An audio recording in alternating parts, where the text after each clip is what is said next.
어제 2월 14일은 발렌타인데이였습니다. 언제부턴가 우리나라에도 발렌타인데이라는 것이 생겨났는데 그 유래를 살펴보겠습니다. 일설에 의하면 발렌타인데이의 기원은 대략 두 가지의 기원을 갖고 있다고 합니다.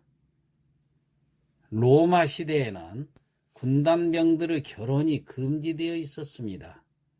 가족이 그리워서 탈영할 것을 염려했기 때문이지요. 아우구스투스 황제가 제국 방위망을 확립한 이후에 국경에 배치된 군단들은 종종 다른 곳으로 배치되기도 했습니다.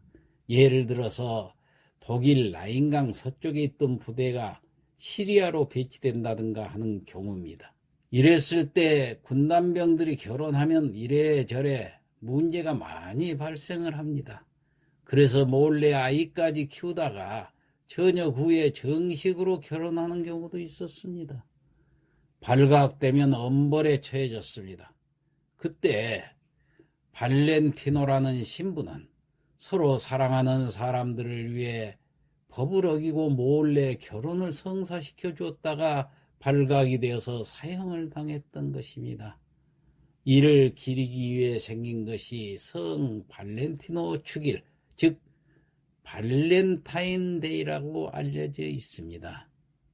또 다른 하나는 고대 로마인들은 늑대로부터 자기 자신의 신변을 보호하기 위해서 루페르칼리아라는 축제를 벌였는데, 이때 젊은 남성들이 동물 가죽으로 사람들을 때렸는데, 특히 여성들은 젊은 남성들로부터 이 가죽매를 맞으면 타산한다는 믿음 때문에 달갑게 이 매를 맞는 풍습이 있었다고 합니다. 그러고 보면 이날은 여자들이 매 맞는 날이 아닌가? 한편 영국의 시인 초서의 시에는 2월 14일은 모든 새들이 교미할 짝을 찾으러 오는 특별한 날이라는 구절이 있는데, 이것과도 연관이 있지 않나 추정을 하고 있습니다. 발렌타인데이는 우리 고유의 기념일도 아니고 출처도 불분명한 날이 우리 젊은이들에게 그냥 지나칠 수 없는 중요한 날 가운데 하나로 자리 잡아가고 있습니다. 단순하게 보면은 여자친구가 남자친구에게 초콜릿을 주는 날, 혹은 여자가 먼저 사랑을 고백할 수 있는 날이라고 합니다.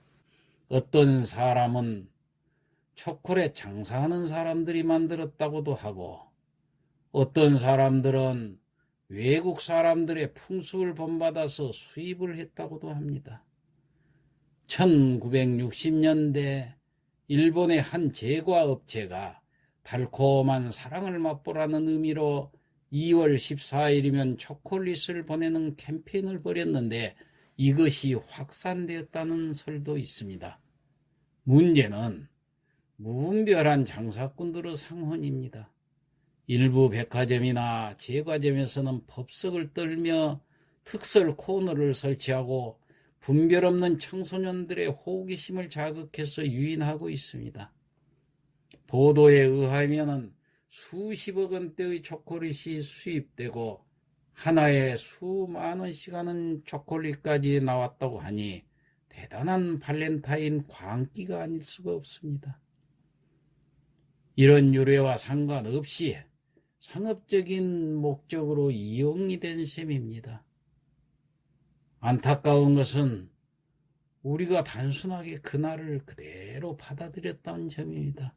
그렇게 되어진 것은 우리가 그동안 창조적인 사고에 대한 훈련보다는 남의 것을 따라가는 식의 사고에 익숙해져 있기 때문입니다.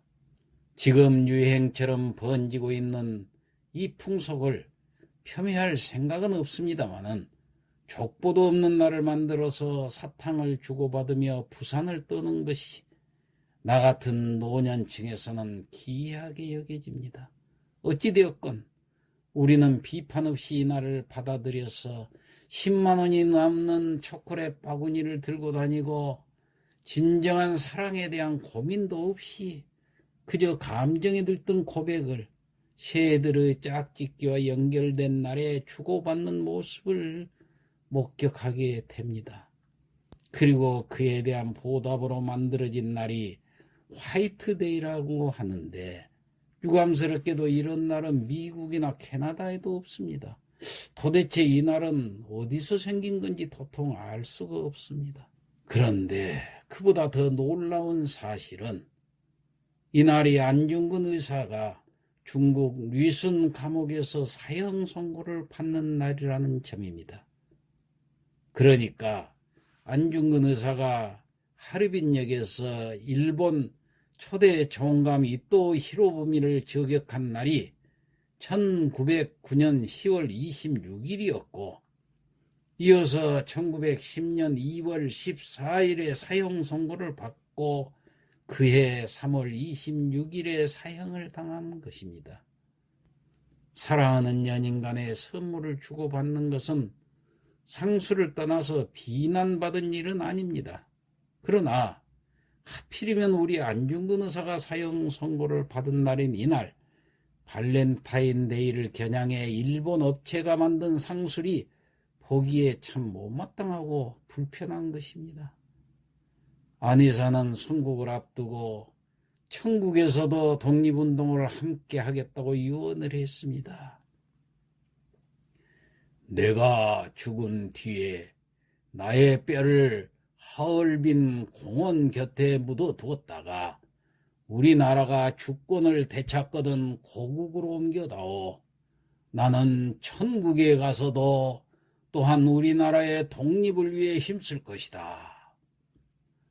32세의 젊은 나이로 순국하면서 쓴 안 의사의 유언입니다. 그러나 그의 유언은 실현되지 못했습니다. 유해 봉환도 못했고 찾지도 못했습니다. 후손으로서 고개가 들 수가 없습니다. 서울 용산구 효창공원에는 독립을 위해 싸우다 순국한 이봉창, 윤봉길, 백정기 의사 옆에 안 의사의 가묘만 있을 뿐입니다. 2월 14일을 통해 안 의사의 나라 사랑 정신을 되새기고 기려야 하는 이유입니다. 만약에 젊은이들에게 연인의 날이 꼭 필요하다면 얼마든지 우리의 전통 풍속을 찾아 부활시킬 수도 있습니다. 예를 들면은 신라시대부터 있었던 정월 대보름의 탑돌이입니다. 남녀가 탑을 돌다가 눈이 맞아 마음이 통하면 사랑을 나누었다는 그 신나는 축제날이 있습니다.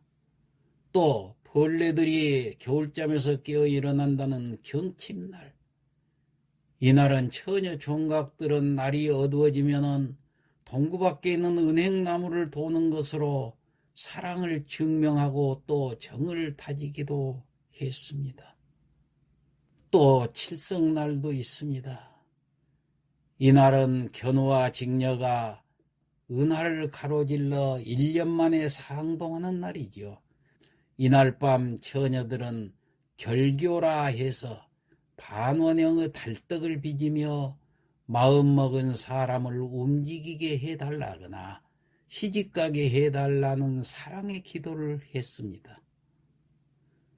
우리 민족 고유 풍속을 개량 계승해서 정월 대보름이나 혹은 경칩이나 칠성날 등을 연인의 날로 기념을 해가지고 땅콩, 밤, 호두 같은 부럼을 사랑의 징표로 선물한다면 얼마나 좋을까 하고 생각해보는 내가 젊은 층을 이해하지 못한 탓일까요? 나라가 아무리 부유해도 민족 정신이 사라지면 빈 껍데기에 불과합니다. 청소년은 우리의 민족의 미래이기 때문입니다. 이상 마치겠습니다.